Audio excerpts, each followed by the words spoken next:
How do you play item? Okay, no, for the video.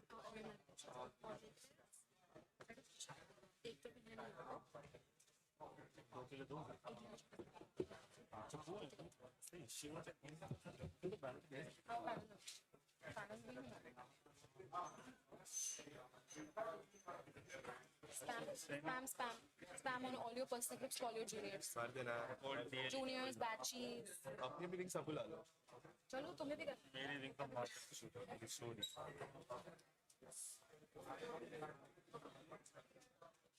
से बोला ना है हाँ बिट्स डाल दिया अविनाश ने माइंड डाल दिया तो बदलाना चाहिए वही तो सोचिए marketing Hello, check, check. Hello, hello, hello, check.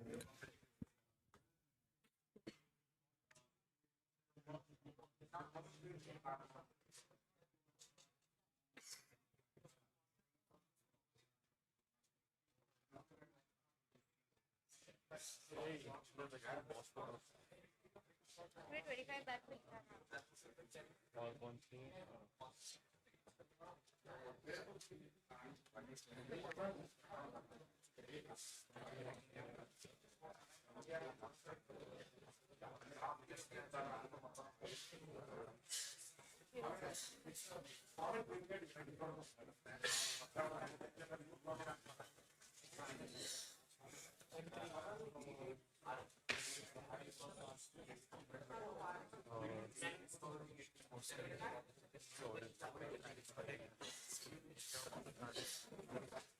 ये तो प्रेजेंट हो रहा है अभी प्रेजेंट हो रहा है किसी को क्लिक दे राइट आ रहा है ये आएगा इसके बाद वीडियो प्ले होगा ठीक है हाँ वीडियो तक ले जाएगा हाँ राइट आ रहा है वीडियो स्टार्ट बीच में after two click or no or ठीक है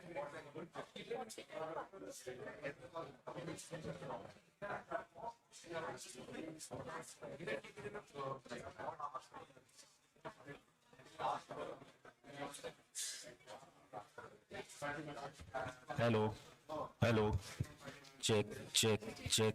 Hello, hello, hello, check, check, check. Hello, hello, hello, hello, hello.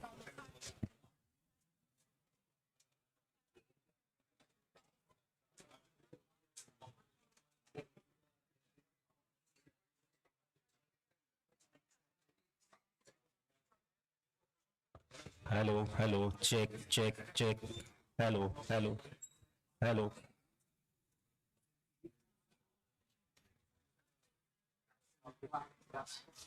Hello.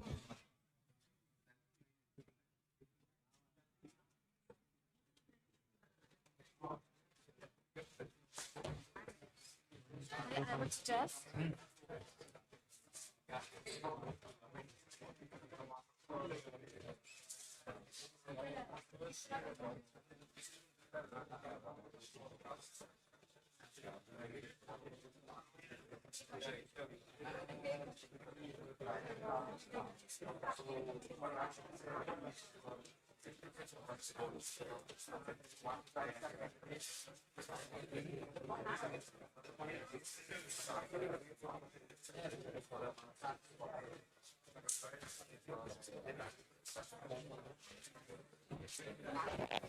Hello, check, check, check, check.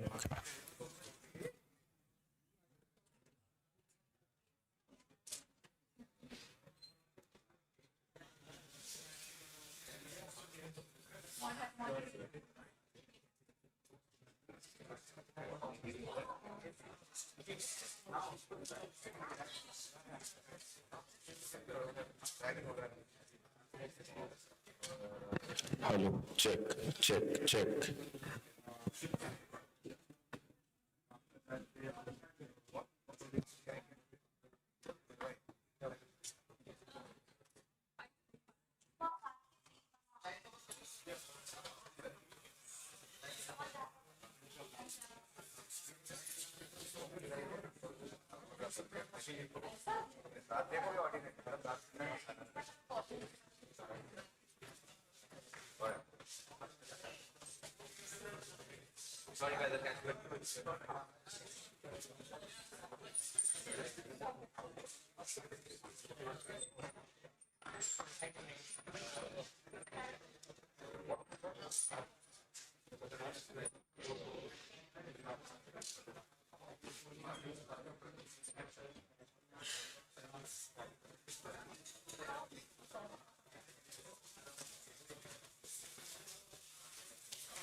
I should send it.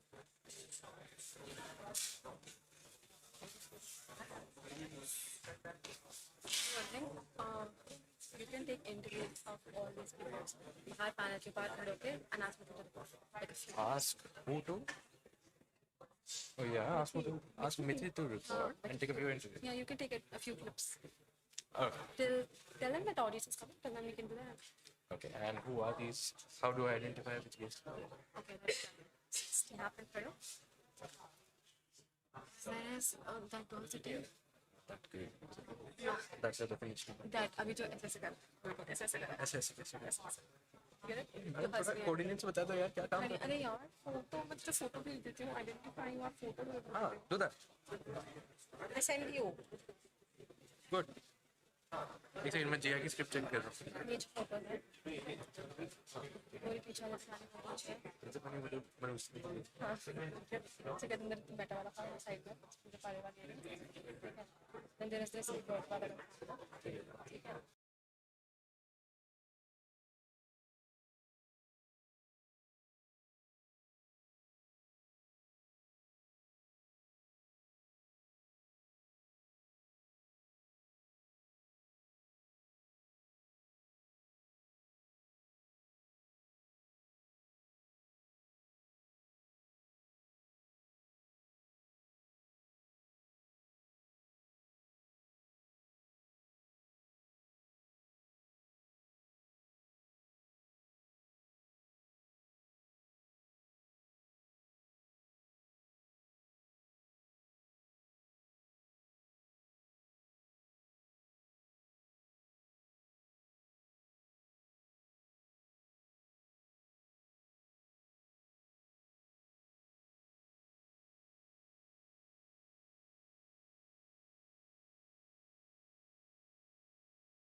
Authority लेके करा रहे हो क्या करा रहे हो?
5 minutes.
हो गया वहीं पे वही sir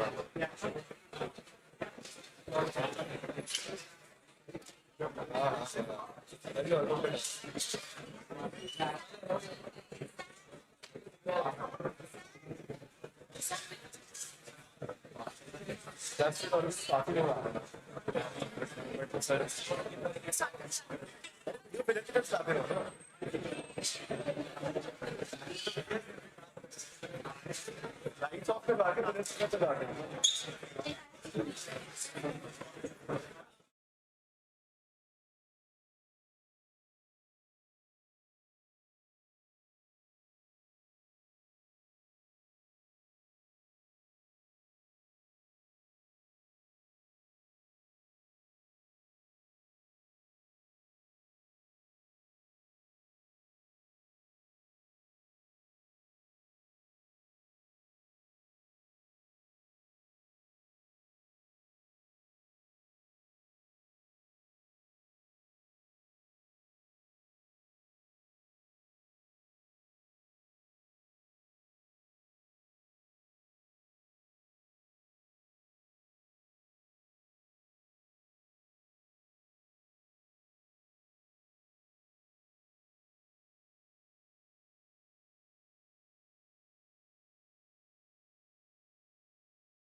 Student in-laws school students through hands-on workshops, reaching 1,000 plus students in its Pilani Part pilot, and turning classrooms into launchpads for bold and young innovators.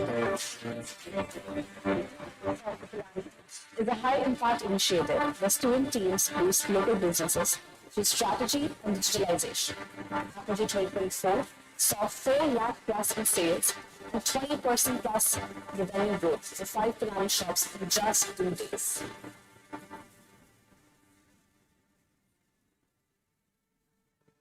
One-on-one guidance from successful founders and investors. Inspire is a high-impact panel where leaders from startups like Excel, Off Business, Wheelshare, and Mintra share bold insights, fueling powerful conversations and real-world inspiration for future innovators.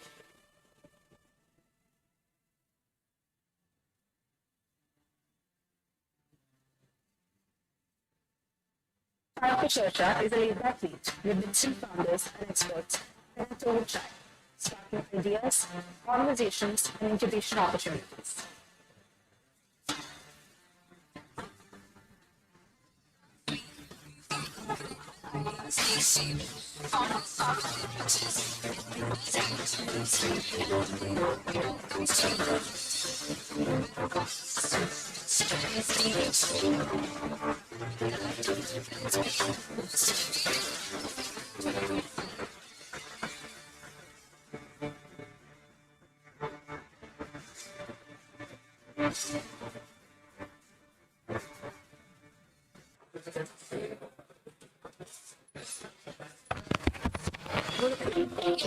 Guys, please settle down. We'll be starting soon.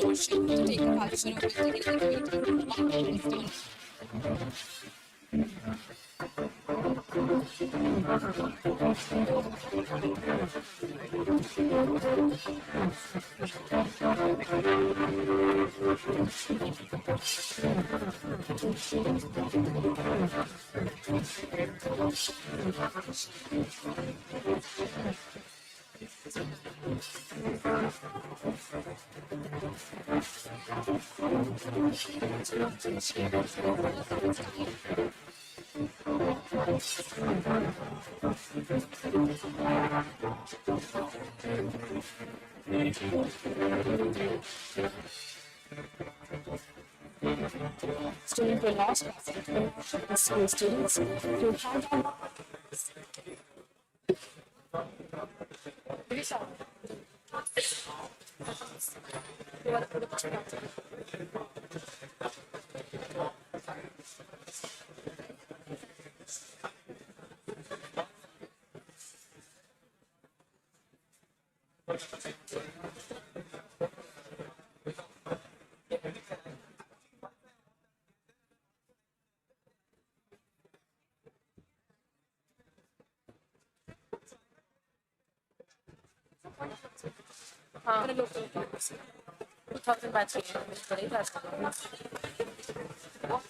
अच्छा सुनो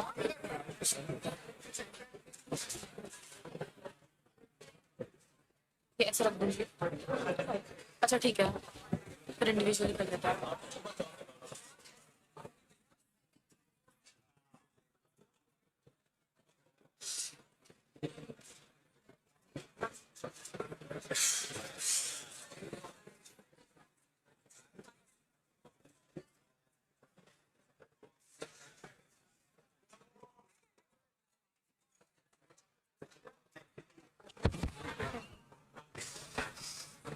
Good evening, everyone.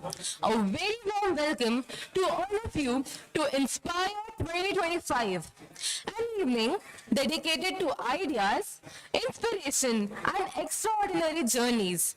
Today, we celebrate founders, leaders, innovators, and dreamers who have shaped industries, built movements, and turned possibilities into reality. Inspire is where experience meets aspiration, where brightest minds of our Bitsian community come together to spark conversations that truly matter. Today, we will hear stories of resilience, leadership, and transformation. Stories that show how courage, creativity, and consistency shape remarkable journeys. We have an incredible lineup of speakers who will take us through experiences across entrepreneurship, technology, healthcare, AI, design, and global leadership.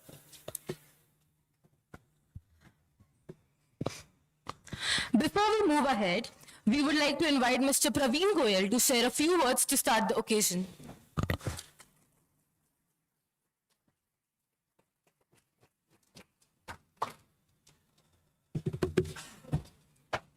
Good evening, everyone.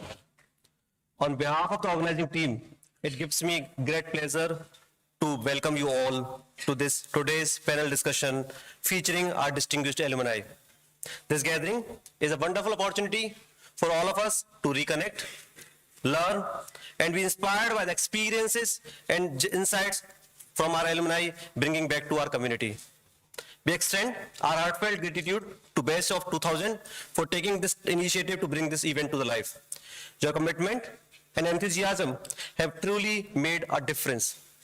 A very special thanks to Mr. Vignesh and Meena for their dedicated efforts and continued support in coordinating and shaping this session. Your hard work behind the scene has been invaluable. Thank you all for joining us today. We look forward for an engaging, meaningful, and enriching discussion. Thank you.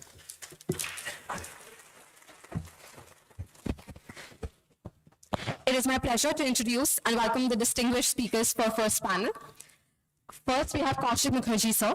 Kaushik Mukherjee is the co-founder and CEO of Sugar Cosmetics, one of India's fastest growing beauty brands. Abid Pilani and I am Ahmedabad alumnus. He transitioned from global consulting to entrepreneurship and is also one of the few Indians to complete the Ironman triathlon. Welcome, sir. Second, we have Shiv Kumar Ganesan, sir. Shiv Kumar Ganesan, sir, is the co-founder and CEO of Exotel, Asia's largest AI-powered cloud communication platform. Abid Singh, who began his journey at Yahoo, he has built world-class tech products and transformed customer engagement across emerging markets. We have Bharat Shankar, sir. Bharat Shankar is a partner at Axel, investing in early-stage companies across AI, consumer, deep tech, fintech, and B2B. A graduate of BITS Pilani and Carnegie Mellon University, he has played a key role in backing several high-impact startups. We also have Vanna Ma'am. Vanna Ma'am is a healthcare and life sciences entrepreneur, operator, and investor with more than 20 years of experience. She has held leadership roles at Philips, Biocon, and Perfect Oncology, co-founded Say Therapeutics and Whiteautumn, and now visiting partner at Antler UK. We also have Vignesh Chandran, sir. Vignesh Chandran, sir, is an entrepreneur and consulting with over 2 decades of global leadership experience. He is the CEO of Salvage AI and has led transformation for major UK brands. We also have Sangeeta Ma'am. Sangeeta Ma'am is the founder of South Asian Somatics, focusing on body-based trauma resolution for high-achieving women and founders. A certified somatic experiencing practitioner, she helps leaders break cycles of perfectionism and burnout. She is also trained birth doula, a top 100 global healthcare leader, and host of the Nerve to Lead podcast. We also have Stuti Gupta ma'am. Stuti Gupta is the co-founder and director of Blue Sky Solutions, a consulting firm advancing digital engineering practices across industries. With 18 plus years of experience in system engineering, she has worked across APAC, delivered global technical skills, and trained at Cornell University and MIT. She also advocates for STEM and works with international organizations such as INCOS. Now, including our honorable moderator, we also have Bharati Balakrishnan ma'am. Bharati ma'am is the head of partnerships at Shopify, where she works with global ecosystem leaders to drive the future of commerce. Thank you so much, all the guests. Please, I would like to invite you on the stage.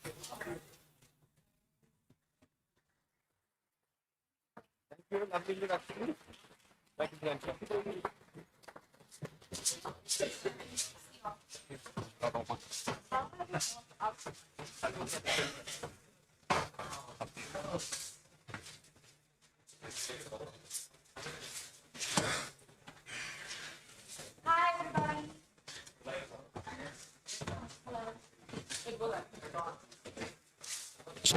Everybody.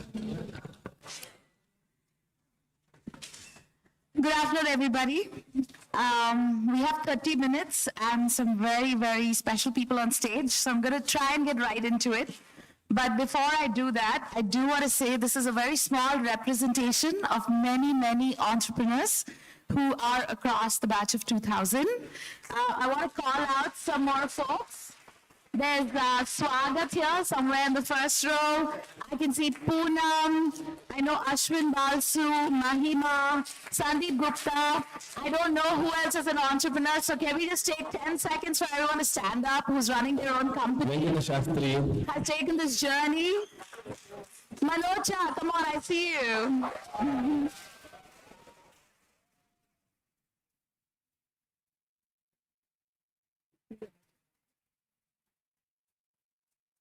All right, thank you. We have a wonderful second panel coming up as well, but I wanted to do that because I don't think any of us from our batch thought we'd have so many entrepreneurs 25 years back. It was a different India. It was definitely a different Pilani. But on that note, let's get right into this. Unfortunately for you all, I know many of you very well, so I'm going to get very personal with the questions. Kaushik, I think I've known you since day one in Pilani with your blue and yellow jacket. I don't ever remember discussing you being an entrepreneur or wanting to start a company. So when did that first moment happen when you thought the best thing to do is to start your own company? This was actually in business school. there was a bit of FOMO when you see that entrepreneurship is not as rare. Check. Better? Better? See, already I know how the audio night is going to be. Mic's not working. Yeah, so I think entrepreneurship in Pilani was just gaining popularity when we were moving out. There was, I think Sashi from our batch and a couple of others started talking about entrepreneurship, making it more mainstream. So he's not here, but if you can, big round of applause for him. And so honestly, our measure of success at that time was very different from what you guys are seeing right now. It was more CDCs, it was more 10Ps and 9Ps. Don't ask for what my CGPA was, but so we were not that exposed. But the trigger has been very different for a lot of us over here. For some, it's been sheer purpose, and that's incredible. For me, it was a bit of FOMO because a lot of others were doing it, and I thought, okay, kabhi to life mein karna chahiye. So yeah, that was it. So Pilani was, but yesterday I met a lot of folks who have already started up. They wanted advice. I'm like, oh, you're in fourth year. No, I'm in first year. I'm like, what are you doing starting up in first year? No, we want to start up. So brilliant to see that, but also Pilani is precious for the people you meet. So please make sure you make friends because as you see, 357 people from a batch turned up after 25 years. And that can only happen if you spend your college years making relationships that matter. So yeah, thanks. Thanks, Kaushik. Shiku, I know you well as well. I was thinking about you, and my memory of you was that you were what we called studmax when we were in Pilani. You got the best job on campus at Yahoo. You then went on to be a very early employee at Flipkart, is what I remember. And then when the whole world was getting funded, you went and built Exitel for now, over 15 years? Bootstrapped it for most part. How have you been so contrarian all the time? When did the spark get started and how did you build it? The way she is putting the question, it does sound contrarian to me as well, although I never thought about it like that. But actually, FOMO is my answer too, although a different kind of FOMO. So when I was at Yahoo, I used to read a lot of these blogs about what folks in the valley were doing. And Yahoo was also, of course, at least in those days, was in cutting edge.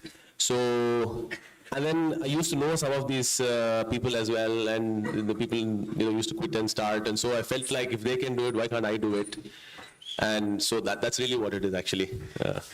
Shiku, I also want to ask you a follow-up. Like, you've probably run a company for the longest time here on the stage. Yeah, I don't know, maybe among all of us. That's probably meant you've seen many cycles, many ups and downs, many changes in business models. I know a bunch of our batchmates worked with you. And at any point in time, who's been on your cap table has probably influenced a bunch of those decisions and the constraints around it. I know you feel very passionately about this. So tell us a little bit more about some of the downs and the ups. Yeah, so 2-3 things come to my mind, right? So one is usually when we are trying to start up, we are obsessed about how to start up, but I feel like some of us don't know what to do after we start up.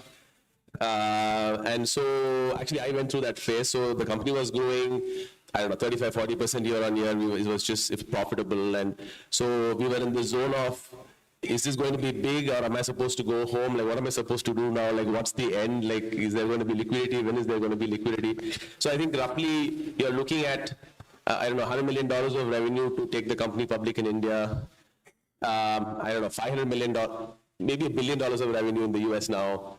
And now, of course, with AI, you're looking at, I don't know, like 100% growth a quarter or more. And things like that, right? So it becomes very confusing as to what you're supposed to do with a company that's growing okay, which is, customers want your service, it's making money, so what are you supposed to do with this business? That was the phase that I was in a lot. And then one of the learnings is that capital cycles affect how you think about your business. And by capital cycles, I mean the macro cycles as much as your own funding cycles. So one, of course, is, let's say COVID hits, interest rates drop, so there is like a flush of money that's flowing in, so you could just start any company and you'd get funded, so that is one cycle. But the other cycle is also that most funds have a 5 to 7 year cycle. So if you are raising in 2020, then you should do another round in 2025. And then because you've now done a round in 2025, you should do another round in 2030 and so on and so forth. And so this largely determines your strategy, how you're supposed to know. And obviously when you're trying to raise, you need the curve to be going up. You need to ensure that, you are catching some wave, some tailwind. And so there's a lot of complexity involved in how to arrange your business so that it sort of, people don't think about capital cycles, but actually that impacts a lot of how you should go about building the business, I think. I just wanted to leave that on the table so that it's just one more thing that I've not found anybody talk about, but has impacted me a lot. Thanks, Shivku. Okay, I'm going to get greedy because I just thought of one more special question for you. I know you have a Bitsian on your cap table through A91, and I know you've worked with many batchmates over the years. What's special about that, Shivku? I think that's something kids here should think about. I'd say trust. Yeah. So I think you sort of generally think these guys are not going to stab your back and yeah, these guys didn't stab my back, so. And genuinely, when they say something, they mean it, and then, so I think I would say that's what it is. That's what is special about both VT in A91 as well as all the folks that work with me. Okay, before we move on, I feel like no one builds a company alone. So everyone who's worked at Exotel here, I know there's several batchmates. Shout out to them, guys. Where are you guys? Can you stand up? Sumi, I know you're here. Where are you? Okay, there's no one here. There's Sid Ramesh is here. Awesome. I feel like that's a hot tip to take away. If you can convince your batchmates to build with you, you're on a good ride. Okay, from the longest entrepreneur on stage to at least who I know is the longest stint in VC in India, super respected. Basha, I don't know why I wrote this, but I'm going to say it only once, hear it well. I have long admired how good you are at your job.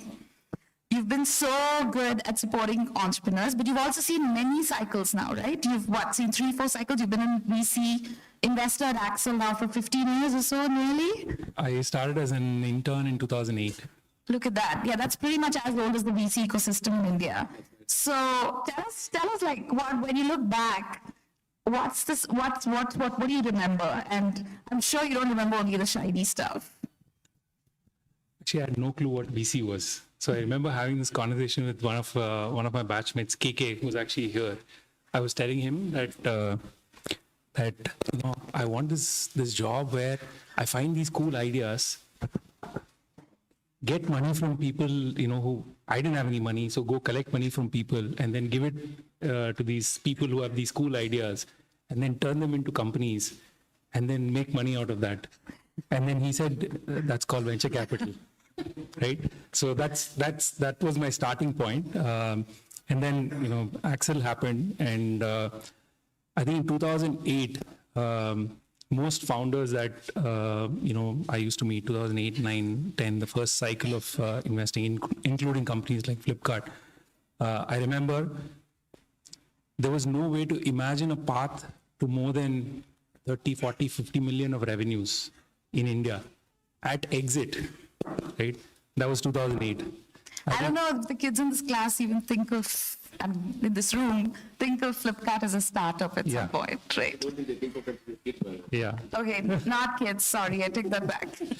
So I think this is an amazing time to build companies and be founders and entrepreneurs in India.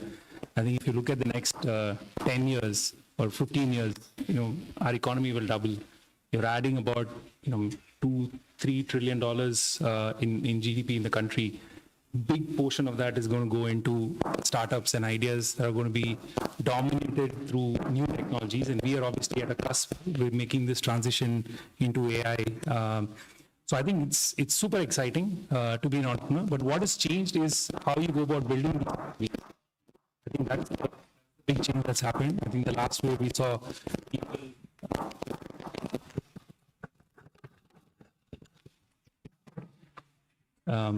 We've seen, iconic companies get created, and these companies end up spurning a lot of new startups, and it's like a flywheel that keeps going. I think that's really new in India. So access to capital has become easier. Access to talent has become easier. I think places like BITS obviously amazing sources of talent. So I think exciting times, super excited both personally and professionally about the next 10, 15 years and beyond in India. And we continue to be heavily invested into continuing to support entrepreneurs in the country. Thank you. Basha, you spoke about some of the big ones that broke out, right, like a Flipkart. But I want to come back to Kaushik. Kaushik, Sugar is not your first company. I know this. I know of at least 2 companies you ran before that. It takes several iterations to get here. I feel like a lot of you show up as so successful today, but it didn't happen overnight and it didn't happen the first time. So tell us about some of those experiences and what were those iterations like? What was it for you? I think starting up looks very different from the outside than once you're doing it, because when you're doing it, you imagine your name in the papers, Economic Times, you in some panel discussions like that, and suddenly when things don't work out, there are 1,000 reasons why it may not work out, and you may not be responsible for 999 of them. It may just be the timing. So yeah, I mean, if you're one of those few people who got it right the first time, you are very, very, very rare. I just want to tell you that. And first time not working is par for the course. There is a rite of passage that you have to go through, and that's when you start talking to yourself. Because if you think that you get very upset about stuff not working, so upset that you can't move, can't try out new things, and you try out the same things, things are not going to change. So yes, the first startup did not work out. It was e-commerce actually, around about the time 2008 when we graduated. Then there was online insurance. But life was a strange way of working out. When we finally started, actually even before Sugar Cosmetics, we ran a beauty subscription service called Fab Bag. Yeah, Velvet Box, Fab Bag. And that I ran it with my now wife, Vinita, of course. And there, she was very keen on doing something for women as a target audience.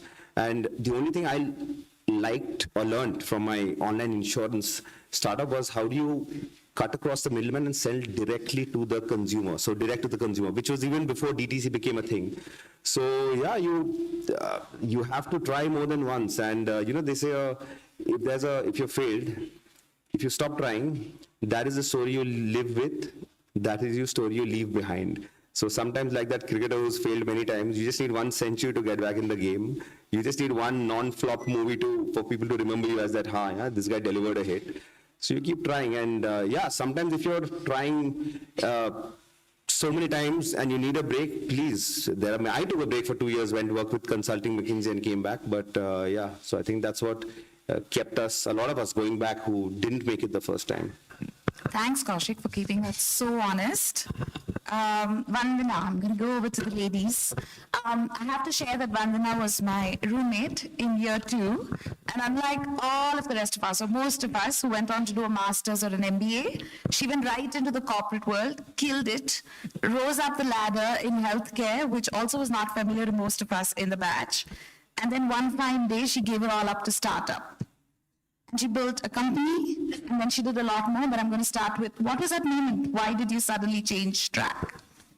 So it's a great set of stitching stories again, right? One that you don't plan right off the bat from Pilani, because this comes to a question of someone asking me yesterday at music club. I'm also a music clubber. Did you know that you were going to do all of this when you were in Pilani? No, I don't think any of us knew what we were doing, because healthcare wasn't my subject at all. It was electronics and instrumentation, and but I wanted to be a doctor, and I used to cry every time a frog was dissected in school. So then my parents said, this is not your educational of choice, so go to Pilani. Did that, and then I went straight back to work, and I said, I'm going back to healthcare. And then, worked with a lot of large corporates, built up businesses in multiple geographies in the US, Europe, and APAC. And it was very interesting, but I think, where the whole sort of startup bug bit me was really about the fact that I understood the nuances of how to operationally run businesses in multiple geographies and how you could bring that back into startups. And again, I think it's a very tricky industry. It's not one of those hot fields. But a couple of things fell into place, right? Of course, Bharat here at Axel Partners, I barely even knew him at college, but then outside of it just very neatly, got into place where he was obviously, pharmaceutical whiz at Axel Partners. They were looking at entering the space in 2008, 2009, and I was already in the corporate world. So that sort of we started talking, and then they funded my first company, and then we had a long partnership there. Also, sort of consulted for a whole bunch of companies that they were investing in as well in multiple geographies, and it also pays to keep in touch with your your batchmates and not burn bridges there. Of course, you never know what would come out of it. And then 2 startups along the way, at some point in time, I realized just from, stepping away 10,000 feet that the startup world is just on a completely different trajectory to when it started. And, if you can sort of step back and say that, as an investor, for me, I think the operator turned investor bit is very important, because right now globally, it's only about 8% in the world which can do that, which has been a founder who can actually know why you need to be investing in a certain business and actually put their feet in the founder's feet and understand that there are so many problems along the way, and it's not just mere financing in that sense. Of course, they do a brilliant job, so it's not them. But that's really needed more and more, which is basically why, I decided that this was the time more than I need to now move into healthcare investing. So you're going to be an investor now, but it's also after going back to school when you had 2 kids under 5. And you did LBS, and that sort of changed the trajectory now to being an investor. How is that last 2 years like? Isn't that pretty impressive? I don't know how you did it. Yeah, even I don't know how I did it. But I think it was, it's sort of, I think you never stop learning. It's always, I think you've got to be sort of, what can you do better with yourself, and what can you do with the learnings back for the industry, for the sector, and sort of look at it that way. And I don't think you need to follow any particular path that someone else is doing. I think it's all about exploration, keeping yourself open to what feels right for you. And I think that sort of also keeps happening as you grow through life, and what your priorities are. And yes, it was absolutely, the year with LBS and the kids was, oh my God. But that also shows that, if you keep at it and keep pushing, you can come out on the other side feeling very satisfied that you set out to do what you really want to do. Okay, I'm going to go over to Vignesh, who also has a very different story on this panel. Vignesh, you built Arca Blanca, you bootstrapped it, and you're probably the only one on stage who's exited it within 4 years. You have to tell us why you decided to bootstrap and how you managed to exit so fast. Okay. So first of all, there's a lot of startup gyan and all that these guys have told you. So don't do what I did, which was have no clue. I worked for the first 14 years, was taking a salary, was a happy man. I didn't have a clue to the extent that I remember 4 of us from KPMG wanted to start up. We were like, okay, we're going to do this startup, which brings consulting, data science together, and we're going to go and sell this to UK CEOs. And it was a Italian, a Brit, me, and a Dane. So it was a diverse, team. So we said we're going to be people business. We quit. We got into a coffee shop called Joe and the Juice. We sat down and we said, okay, so who knows anything about machine learning? And none of us did. So what we did was we said, so let's do what we know best, which is consulting. Let's advise CEOs. Use that money to then build a business. That's what we did. So first year, we were a consulting business. The second year, we then used about £1 million that we earned in the first year to actually grow the business. And we hired someone from Thomson Reuters to be the CTO. We hired a double PhD from Cambridge to be our chief data scientist. And that really started Arca Blanca. We grew up to about 50, 60 people. We didn't have the problem of product market fit because we were a service business. We always left back IP and whatnot. We attracted, a good talent of people, lots of PhDs from Oxford and Cambridge. And that was an interesting experience itself. How do you make people like them follow people like me, right? So that was great.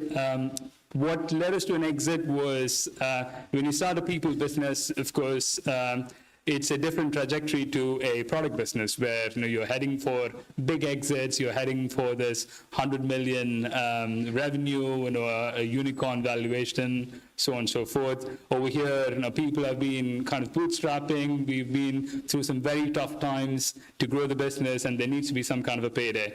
So there's two ways to do it, either go to private equity or get acquired by a trade business. We did both. We had conversations, and we thought a acquisition by a PE-backed larger company would be a good kind of payday for most of the people who were there on day one and then joined as the first few engineers and consultants to grow the business, and that's what we did. So yeah. Thank you for that, because I think, again, it speaks to the diversity on this panel that you built a services business, bootstrapped it, and you managed to sell it all in 4 years. Very different from a consumer business funded to being a SaaS business that was bootstrapped for a long time to being funded.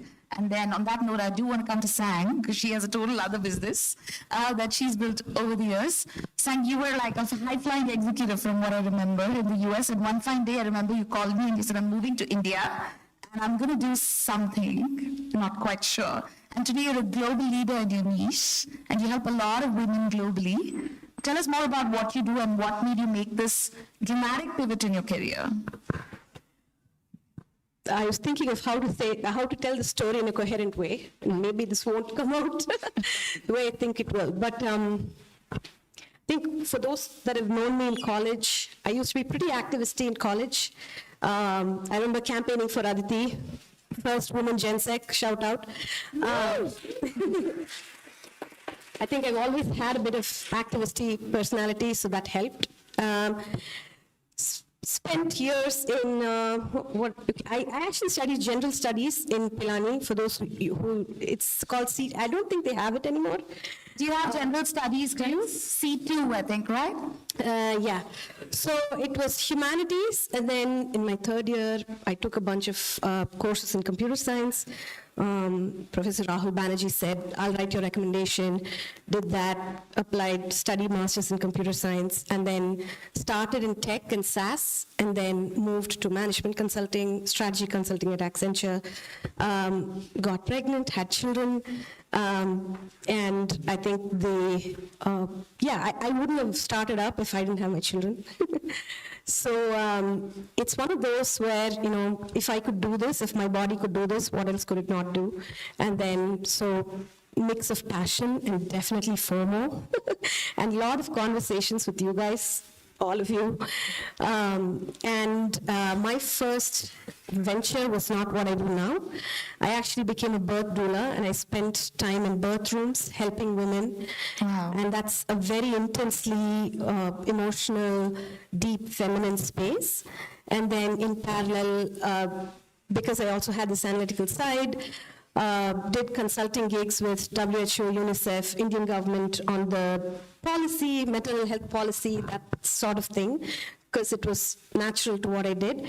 And those were tracks, and then COVID happened, and then nobody was allowed in the birth room, and then I used to do virtual consulting. And in parallel, I've always been interested in mental health, so I started doing postpartum mental health support, then I trained in that, and then somatics, and then what didn't exist was a body of work that balanced the more intuitive feminine aspects with the more performance-oriented, fast-paced brains.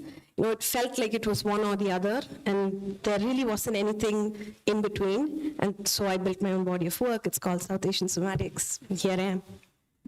I do want to ask you a follow-on on that, because from everything you describe about your work, it's such deeply intense one-on-one personal work. How do you balance that with building a business? I think my brain needs both.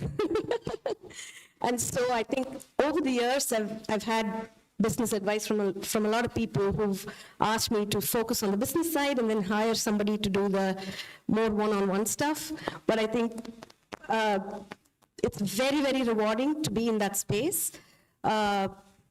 It's like being a doula for brains, and the stakes are very high, the people that I work with, and the value of being able to differentiate between fear or a trauma response versus your gut instinct. I think very high stakes, right? So I think that is very rewarding in its own way. But then there's also the part that really loves to build and the analytical side of it. So yeah, very different spaces, but one fuels the other, I think. I couldn't do one without the other. Nice. Okay, I have one last question, so I'm going to go back to Basha, and then I'm going to ask all of you to wrap it up with a special question. Basha, you've been supporting Bitsian entrepreneurs for very long. What makes a Bitsian entrepreneur special? I think it's just a feeling, at least for me. I'm meeting a lot of people. That's my day job and sometimes night job too. Just around the clock, just meeting people. And I think when I meet a Bitsian, I just there's something just sticks in the brain. Says I think this person is a Bitsian. Usually there's an incredible amount of hustle. This almost natural flair for entrepreneurship, problem solving. This almost like understatedness of being able to do great things. I think it's that combination amongst others. I remember Harsha from Swiggy. So the first meeting, one of my early sourcing wins at Axel. So I met him when Swiggy was doing about, I think, 100 orders a month. In Koramangala in Bangalore. He walked into the office and then he was pitching about Swiggy. He didn't pitch it as a food delivery business. He spoke about building a railroad into your house, right? And how you can just get stuff into your house, right? Starting with food and a bunch of other things, but this direct, almost like corridor into your house. Very unique sort of foresight, very long-term vision, deep thinking into what he wanted to build. It's an example of that an ambition and then just this execution, precision execution over periods of time. I think see sparks of that in Bitsians, right? At least that's been my experience. Thank you. That was very inspiring. I hope, I want to add a little plug-in that Harsha was from Dopey, by the way. But moving on, my last question for all of you. I'm going to start with Vignesh.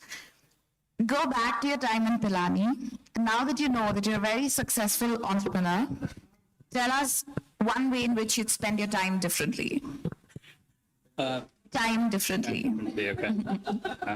So I'd like to say I would have spent more time studying in the institute, but I'd be lying. So I wouldn't do that. I do the same amount of time in the institute. I would spend much more time networking with your classmates. So as soon as you leave college, you're going to have probably this class size is 1,300, and then there's 4 years of people. You've got a lot of people to network, and that's your first kind of go-to people to find your next job, to find your way into the dream company that you want to work for. And it's very underrated. We don't spend as much time with some of our seniors or 2 years after us. And it's not a natural instinct. I think it should become one. And I think if you do that, I'd like to do that if I was, an 18 or 19-year-old. Yeah, there's no such thing as enough lacha, is there? I spent no time in classes, biggest regret, but I did have a retake of it at London Business School, which I loved because 100% attendance, I contributed like crazy, and it was almost like you get to apply so much of what you've done back into school. But I think definitely the awareness with this generation and the amount of information that you have with where sectors are going, trends are, products, is much more than what we had. And I think that helps this generation so much more than what, I think we had silos where, we'd had our classes, we'd have, the top 10 companies that we aspirationally wanted to join. But I think it's a different generation. And to make complete use of that, and definitely to his point on networking, it is such an important thing to do, both inside and out of, even though you're studying here. And I think it's very important to establish your, wherever you would like to go geographically or companies, just what's next for you. To keep putting those seeds in, I think is very important to keep anticipating where you could land and what could be the best fit for you. Amazing. Sang.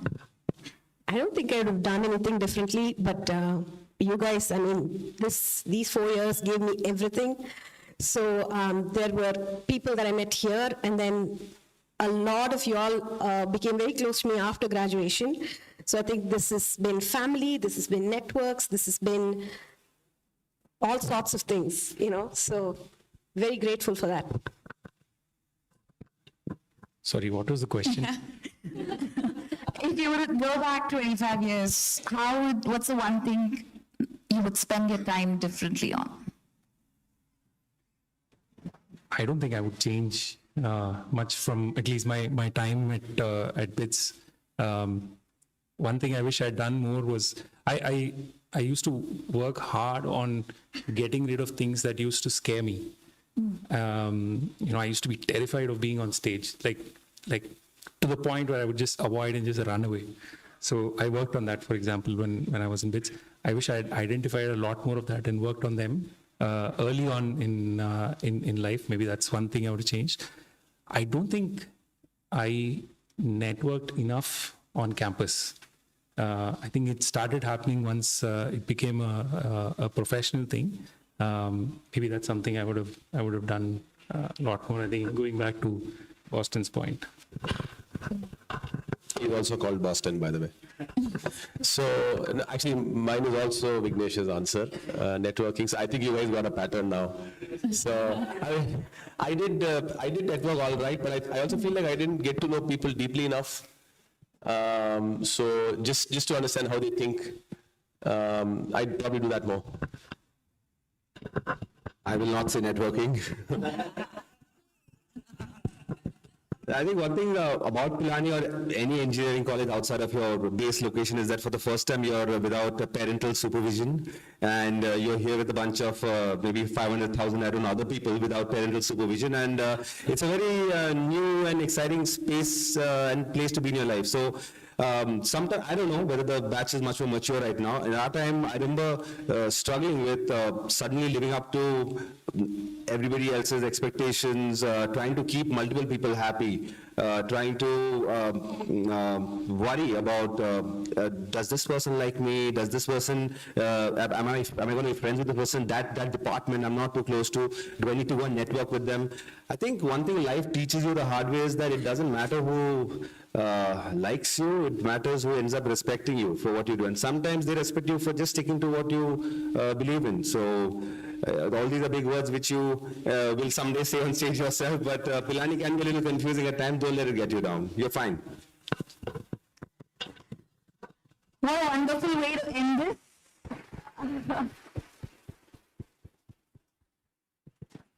Hopefully many pearls of wisdom, dare I say, for many of you, and hopefully you see the diversity of the paths people have taken. I think everyone on the stage didn't think they'd be entrepreneurs, and everyone's chosen a different route to be one, and a very successful one at that. So round 2 coming up shortly. Thank you so much for being here.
We'd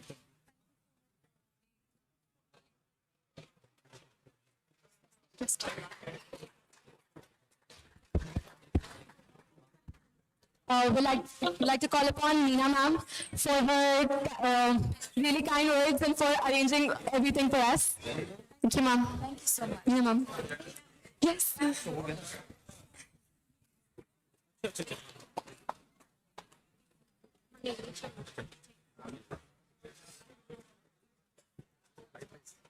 She's the force behind this session.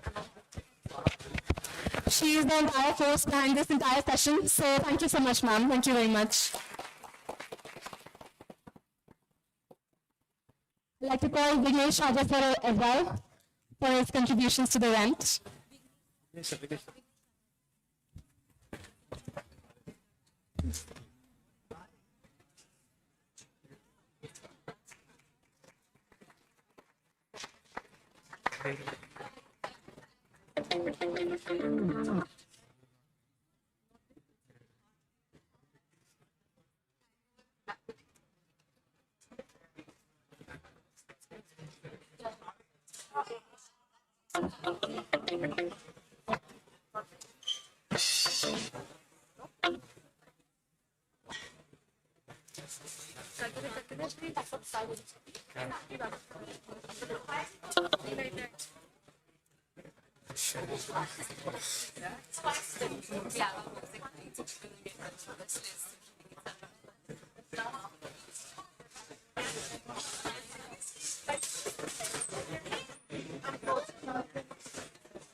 अगर इसका password क्या कुछ password नहीं है इस side आ जाओ. Thank you to our incredible panel one speakers for sharing such meaningful insights and experiences with us. Your journey, your honesty, and your lessons have truly set the tone for the evening and reminded us of what Inspire stands for. With that, we now will be moving to our second discussion for the evening. I would like to invite the speakers for panel 2. Please take your seats on the stage. Aditi Pani. Aditi Pani is the founder and CEO of Kalera, a global sourcing and export platform empowering artisans and small producers across India. Backed by Reliance, Kalera exports to more than 60 countries. She previously served as COO of Agio and holds an MBA from Stanford. Pooja Paliwal Sharma. Pooja Paliwal is the founder and principal designer of Posh Palette Interiors in California. A Bitsian engineer turned product leader turned designer, she now builds warm and functional residential spaces.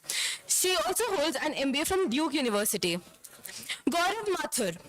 Gaurav Mathur is a serial entrepreneur who founded 3 startups, including one acquired by Motorola and Google. He now works at Meta, building next-generation wearable computing products such as Meta Ray-Ban smart glasses. Ramji Iyer. Ramji Iyer is founder and CEO of Laplace Interventional, a medical design company developing solutions for tricuspid valve disease. With more than 30 patents and over $40 million raised, he is a global leader in cardiovascular innovation. Vignesh Mohan. Vignesh Mohan is the co-founder and CEO of ARB Auto, a leading manufacturer of powertrain thermal management systems and EV cooling solution of OEM across India and abroad. And Stuti ma'am, who is moderator for second panel. All right. So I'm here because, just like BITS, we had surprise tests. So we have a surprise panelist in the second panel. So Karthik Gurumurthy, would like to invite you on stage.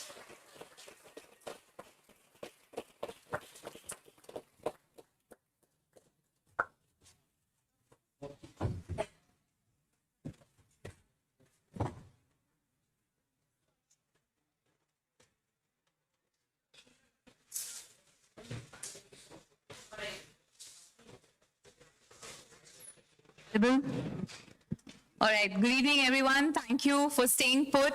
At least for our batchmates, I can say this panel is between the dinner and the music night. So we'll get along. All right. So I'll actually start with Karthik, who's the surprise panelist here. And no posters, but I would like you to share about, Swiggy, boarding Swiggy, Instamart, and bringing your passion of cricket to building a brand around that. So over to you. Sure. My name is Karthik. I worked with a Bitsian from 2020 to 2023. I built the Swiggy Instamart business from the scratch. I joined them when it was a concept on paper, scaled it up to $1 billion business. And closer to the time when I knew that Swiggy would do the IPO and I can make some money out of it, so I moved on from Swiggy. And wanted to build something in a space which I was quite passionate about, which was sport and more so cricket. Got an opportunity to work with the legendary Sachin Tendulkar, so I'm building a brand with him currently. So, yeah.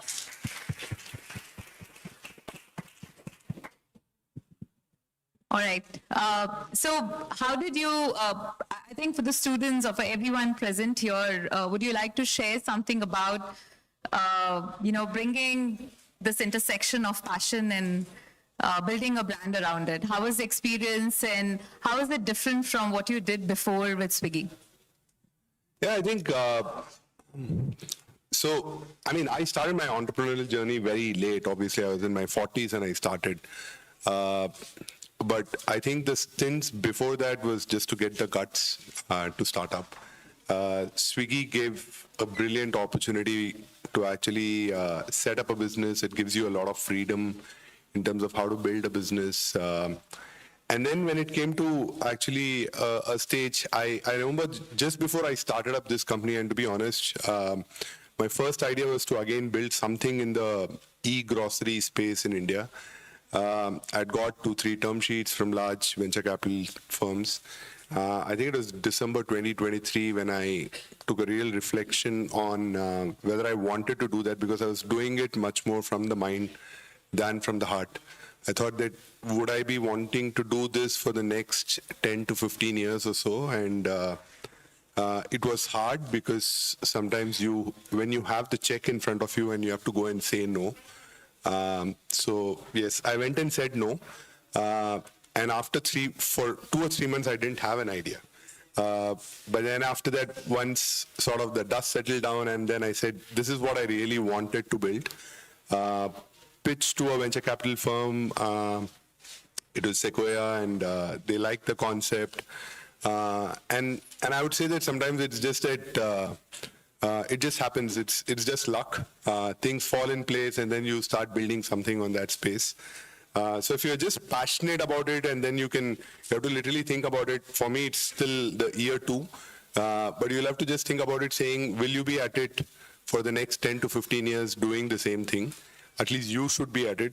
The outside circumstances might not help you.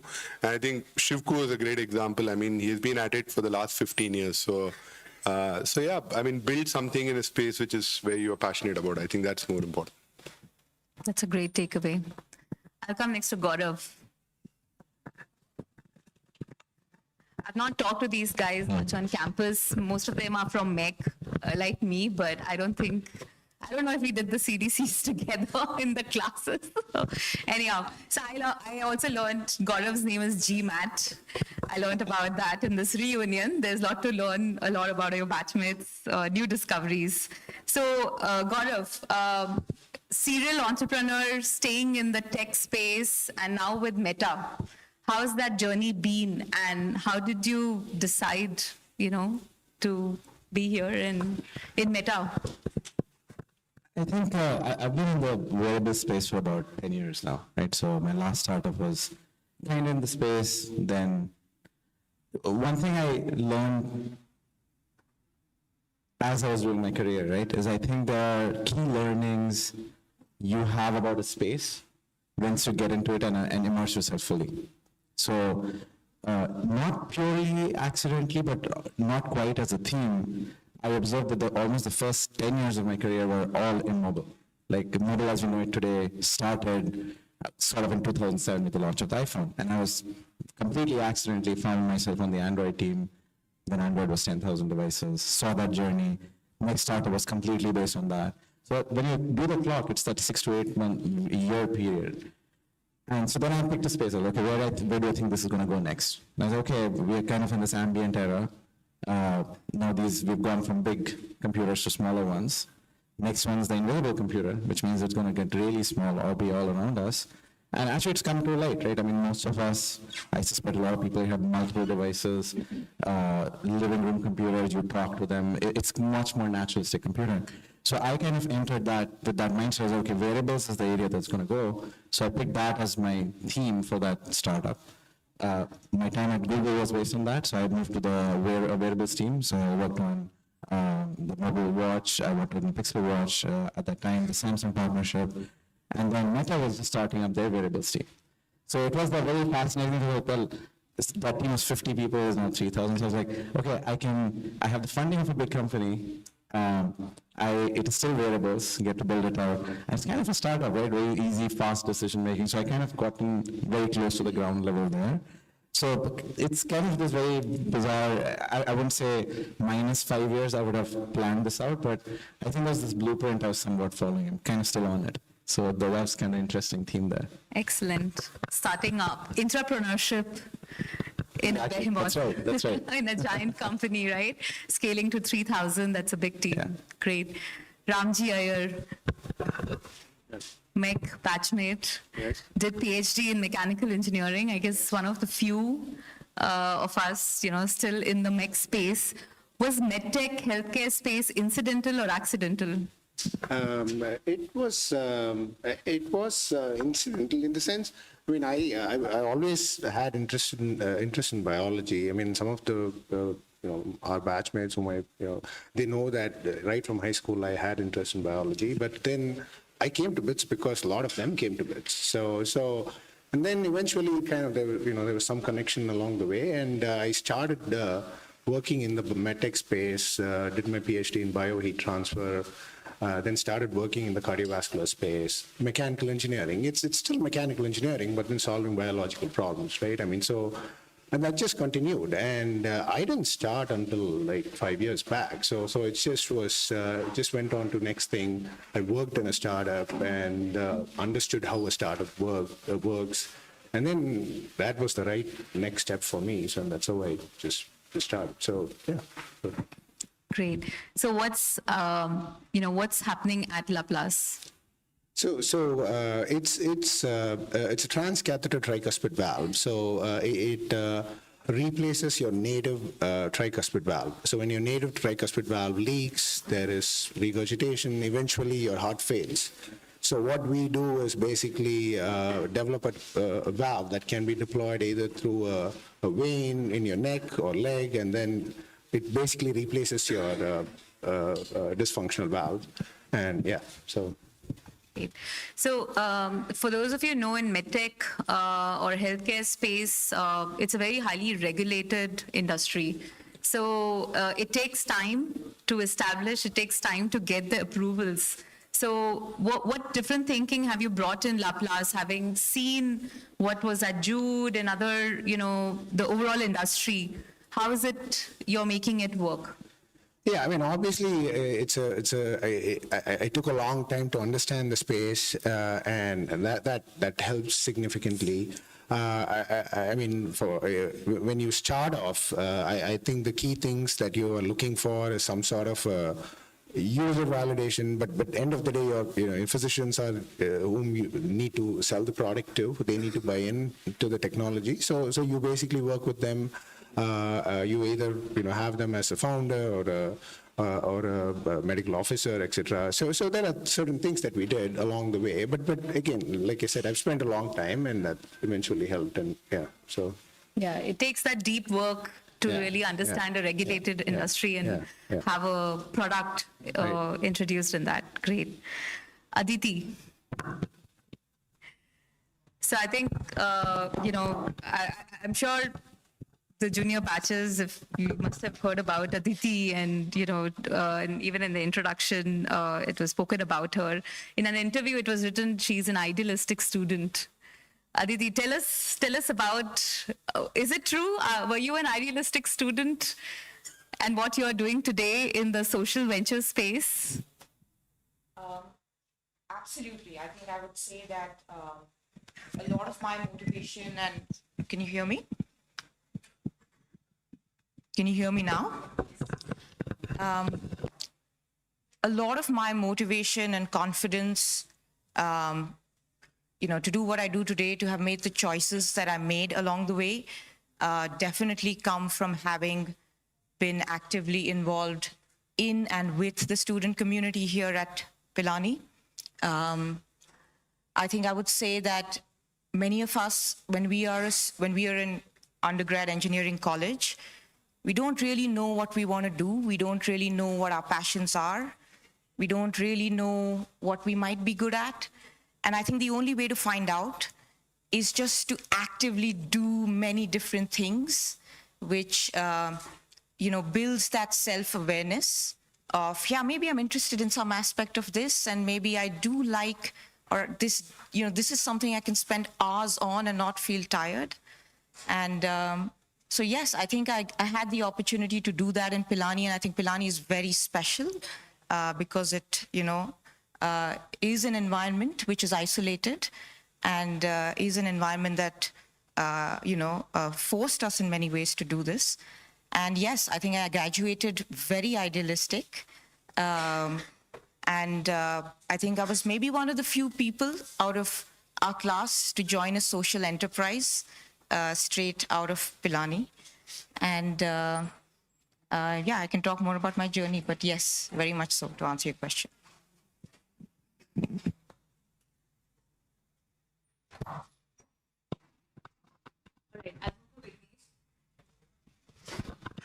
Move to Vignesh. So one more, Meg, batchmate. We were also dual degree, so we did the CDCs together, but yeah. You attended the classes, I didn't. I did the classes, you did. Yeah, I didn't, yeah. All right. So Vignesh as well has been, been all throughout in the core mech industry segment, tier one, working with a lot of OEMs and making a difference there. So Vignesh, tell us something about, there's so much. There's so much change and evolution since we graduated, and being in this industry. How have you braced yourself for that with your organizations? Before I start, let me say this. Panel 1 has spoken so much about building business. Panel 2 feels like Elizabeth Taylor's fourth husband. We know what to do, but we don't know how to make it interesting, right? So, the major disruption in the auto industry, as you all know, is EV. So way back in 2018 and 19, I thought EV is going to be my extinction level event. I thought I'm going to perish, right? But then I understood that almost all these, anything that has to move, runs through an exothermic reaction. So thankfully, I'm in a space that makes cooling products. So I finally found my niche in EV, so that saved me. But having said that, nothing can be predicted about EV as of now. Technology is changing very fast. Whatever I say now may become irrelevant in next 10 months. So I have to be cautious about it. Apart from that, mechanical engineering or manufacturing is a very traditional business. So I don't see anything changing, any disruptions happening in the traditional processes in the next few decades at least. All right. So now, fresh entrepreneur on the block. This year, isn't it, Pooja? Did you start this year, Posh Palette? So tell us about, being a first-time entrepreneur. You said you don't come from a family of entrepreneurs, and so this was something new. And being yourself in the industry, doing completely different things, and now starting Posh Palette. So how's your journey been? What was that itch that made you do this? Check. Can you guys hear me? Yeah, so first I'm entrepreneur in the family. My dad's been a government official for a long time and, very traditional path. And I think for me, the entrepreneur is a mindset more than anything else. And I've learned it from him. It is more about identifying the opportunity in even little things, like this morning we were taking pictures and we were struggling to get everybody together. Somebody just take initiative, bring people together. I think for me, that's what entrepreneurship is all about. And that's what I've learned from him. It is about just figuring it out and finding the right opportunity. How it happened, I would say it's more of a serendipity mindset. And I think serendipity is not completely random. Like things happen, events happen. You have to take cues from the universe. Like I actually got into an architecture school. Architecture is different from design. Well, it's part of it, but still a bit different. Architecture school in my undergrad. No regrets though, joined with Pilani. But you have to take cues from the universe, take that direction, take a leap of faith, and then be willing to take a chance on yourself. It took me a couple of years to identify what the strengths are. Again, I take it back to my family. My dad had a transferable job. Every time we would move, he would like to arrange the furniture and make things look perfect. And I think somewhere deep down, I get it from him. And yeah, it did take me some time to identify that, but I think that's what created Posh Palette.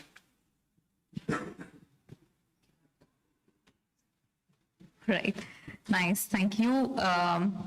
So, Gaurav, a question for you, and this is for those who are aspiring entrepreneurs, be it from the current batch of students or everyone else who's listening to us in this live stream.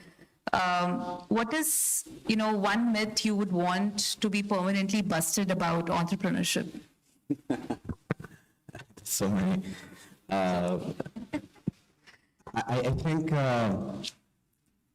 a lot of people will tell you that it's about the idea. Oh, I have this amazing idea, I shouldn't share it with anybody. And that is a very common early mindset that people will tell you, right? It's the exact opposite. I mean, I think the idea is, I would bet if we just even collated ideas, there are multiple people having the same idea in the same room. What differentiates it is execution. Thinking the idea through.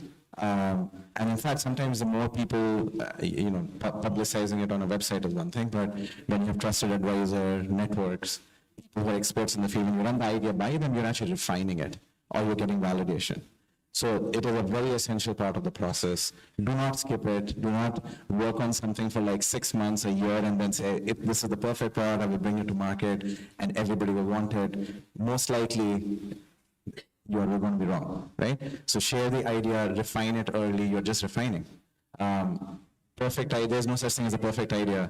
There is some such thing as perfect execution, right? So the execution, sometimes you will, in fact, lots of data, if you just go out, look at companies, you will see second wave companies do extremely well because they learn from the mistakes of the first.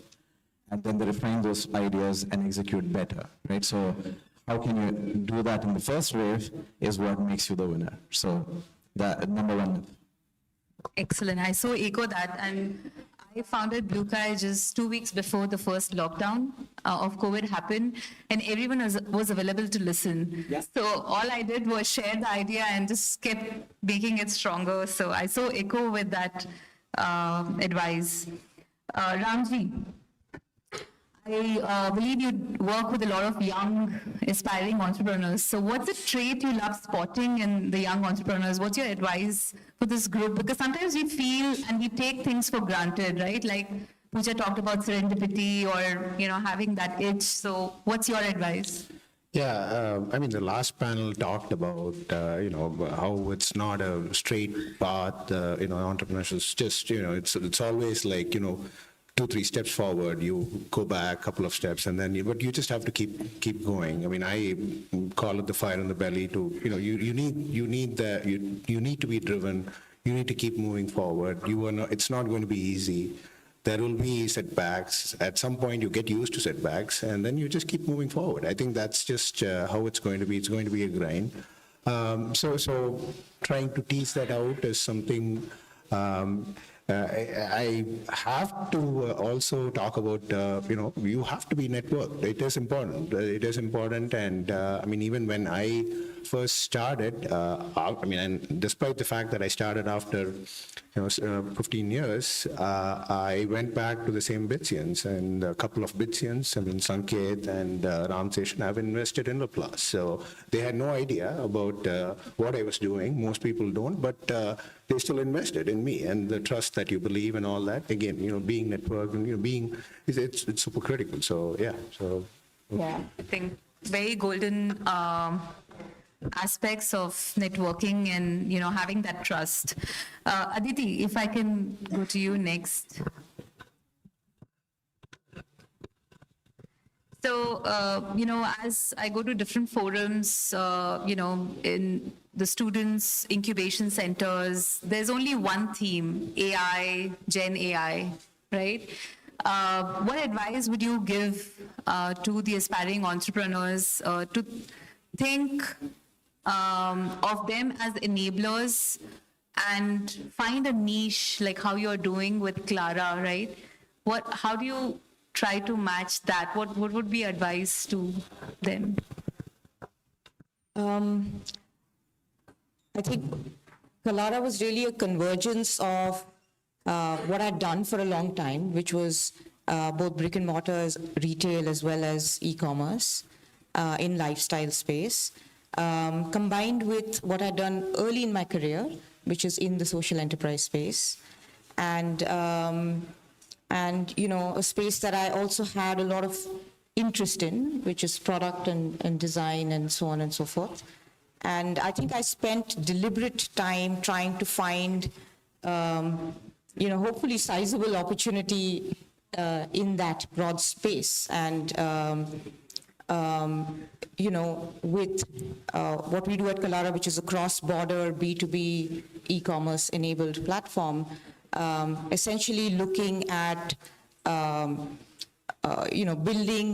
enabling businesses to source efficiently, reliably from India, which of course China is the leader at, but doing that in this space. I think the advice is really to build from what you have experience and interest in, but most definitely marry that with where you do see certain tailwinds or certain,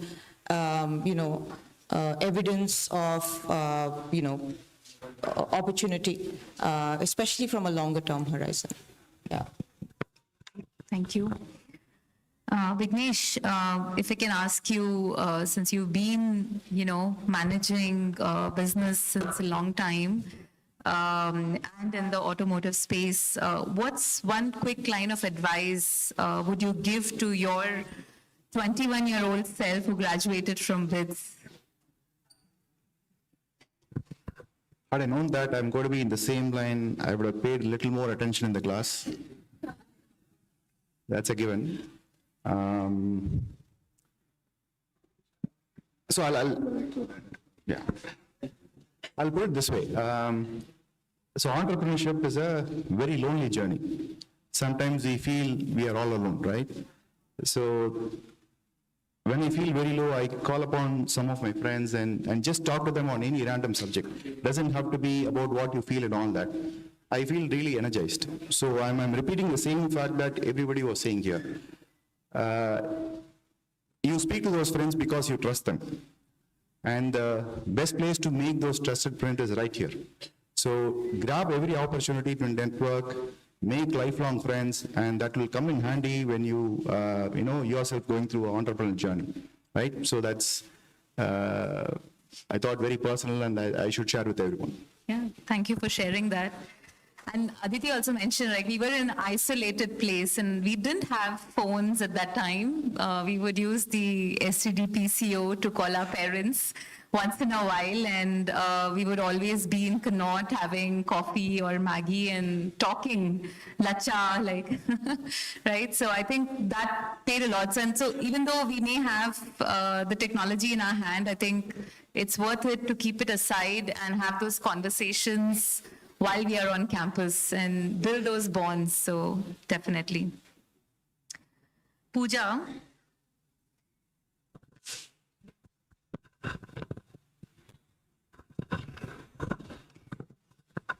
So, what's that one superpower you feel as you're discovering the space of entrepreneurship?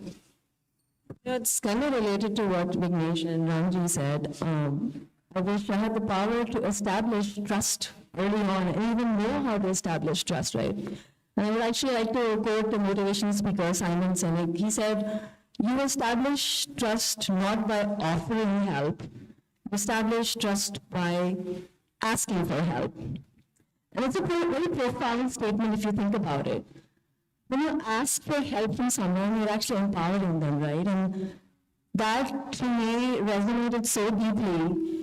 And I wish I knew about this like way back. And I do that with my clients. It is ultimately business is all about trust. And like Ramji said, like people are investing in you because they trust you. So the superpower I would have loved to get is how to establish trust. And if I could just look at a person into their eyes and just like, okay, this person trusts me now and I trust them, that's one thing I would love to have.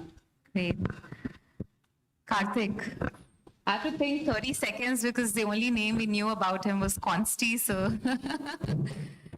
what's your advice to the budding entrepreneurs? Okay.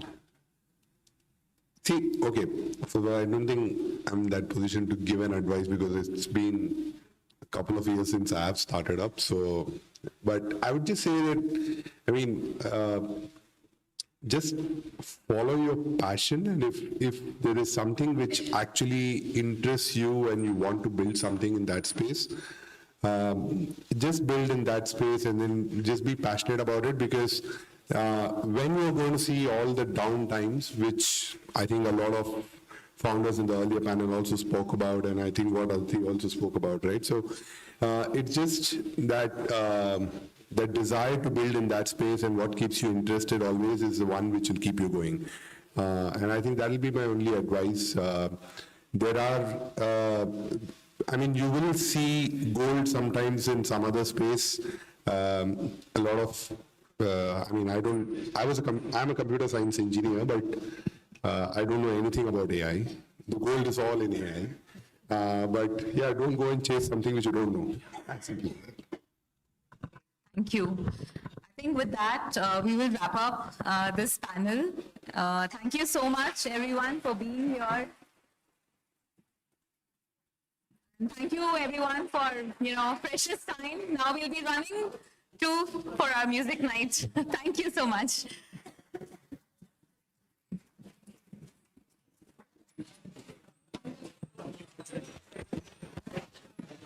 We'd like to call upon Sachin sir to give the mementos.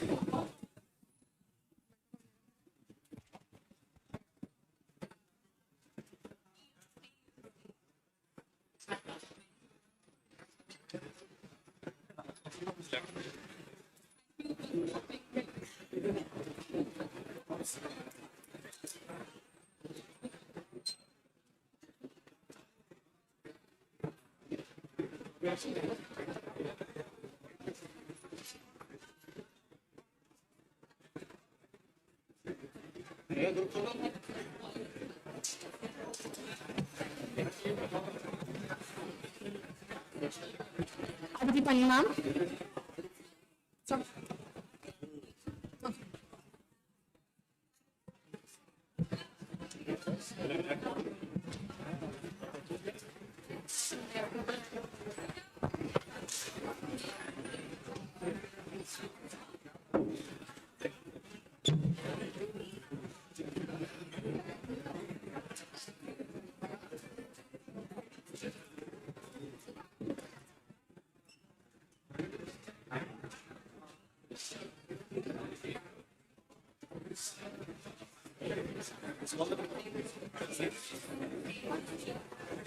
Aditi ma'am.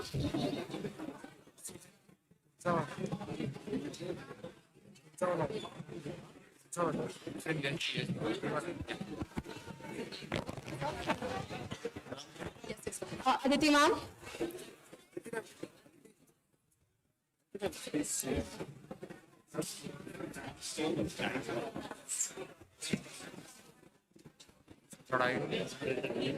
Pooja ma'am.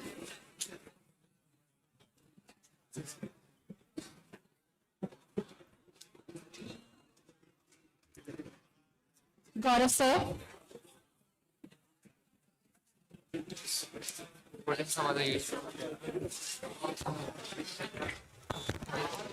Ramji sir.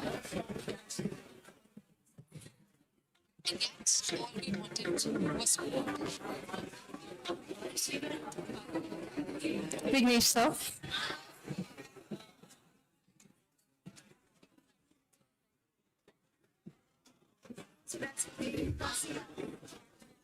Stuti ma'am.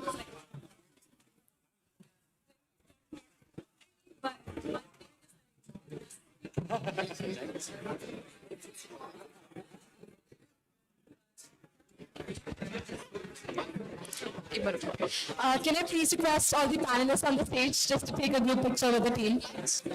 Thank you. Thank you, ma'am.